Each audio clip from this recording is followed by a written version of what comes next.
I've always been a night owl, so when I landed a job at Cinnabon, a prestigious restaurant in the heart of the city, I thought I'd hit the jackpot.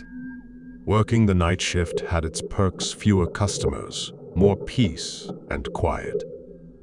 Little did I know, my time at Cinnabon would turn into a haunting experience that would chill me to my bones. It all started on a cold, rainy night.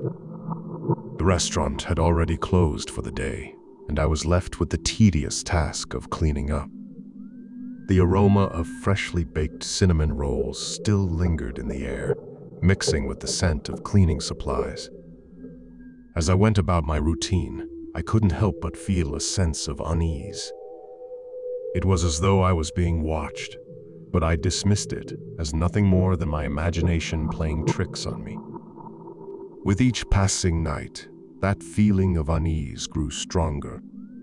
I'd hear faint whispers when no one was around, and objects would inexplicably move from one place to another. The other employees brushed off my concerns, attributing them to the exhaustion of working the night shift. But I knew there was something more to it. One evening, as I was mopping the floor near the back of the restaurant, I heard a soft, melodic humming coming from the kitchen. My heart raced as I cautiously made my way towards the source of the sound. The kitchen was supposed to be empty, but there, in the dim light, I saw a figure hunched over one of the prep tables. "Hello," I called out, my voice quivering. The figure didn't respond, continuing to hum a haunting tune. I approached slowly, my heart pounding in my chest.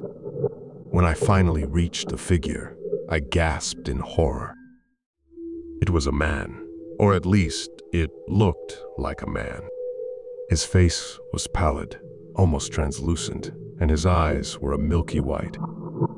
His clothes were tattered and covered in what appeared to be dried blood.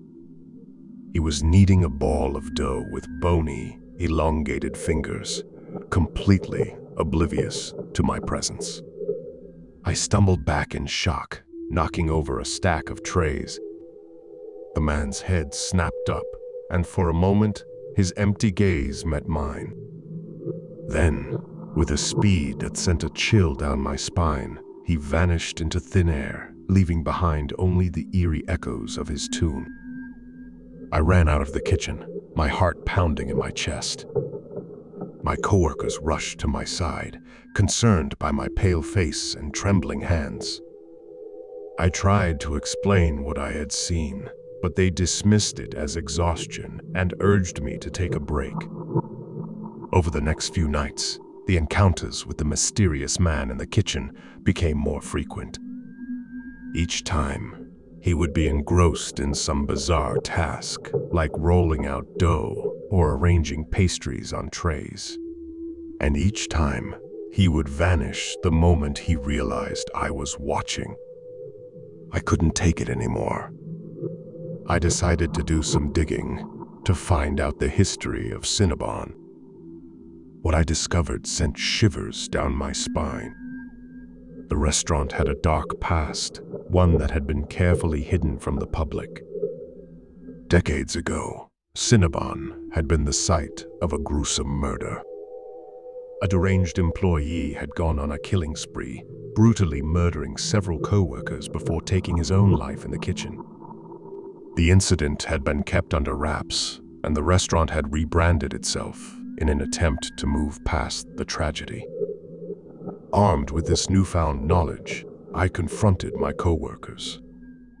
They were tight-lipped at first, but as I pressed them, they reluctantly admitted to experiencing strange occurrences in the restaurant. Objects moving on their own, eerie whispers in the night, and the inexplicable feeling of being watched. We decided to stay late one night, determined to get to the bottom of the mystery. Armed with flashlights and our nerves of steel, we ventured into the kitchen where most of the strange occurrences seemed to originate. As we entered the kitchen, the air grew cold and a feeling of dread washed over us. The humming began again, soft and mournful. We followed the sound, our flashlights cutting through the darkness. And there he was, Muzz. "Who are you?" one of my coworkers demanded, his voice trembling. The man didn't respond, but this time he didn't disappear either. He continued to knead the dough, his milky white eyes fixed on his task. It was then that I noticed something. The dough he was working on was slowly taking the shape of a human hand. With horror, I realized what was happening. The man was reenacting the gruesome murder that had taken place in this very kitchen decades ago. He was molding the dough into the shape of his victim's hands, as if reliving the past over and over again. We backed away slowly, the hum growing louder and more frenzied.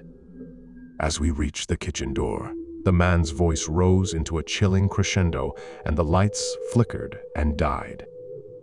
Panic set in as we fumbled for our flashlights, but when the beams of light cut through the darkness again, the man was gone. We never returned to Cinnabon after that night. We quit our jobs and tried to put the horrors we had witnessed behind us. But the memory of that night still haunts me, and I can't help but wonder if the man is still trapped in that kitchen, forever reliving his grisly crime.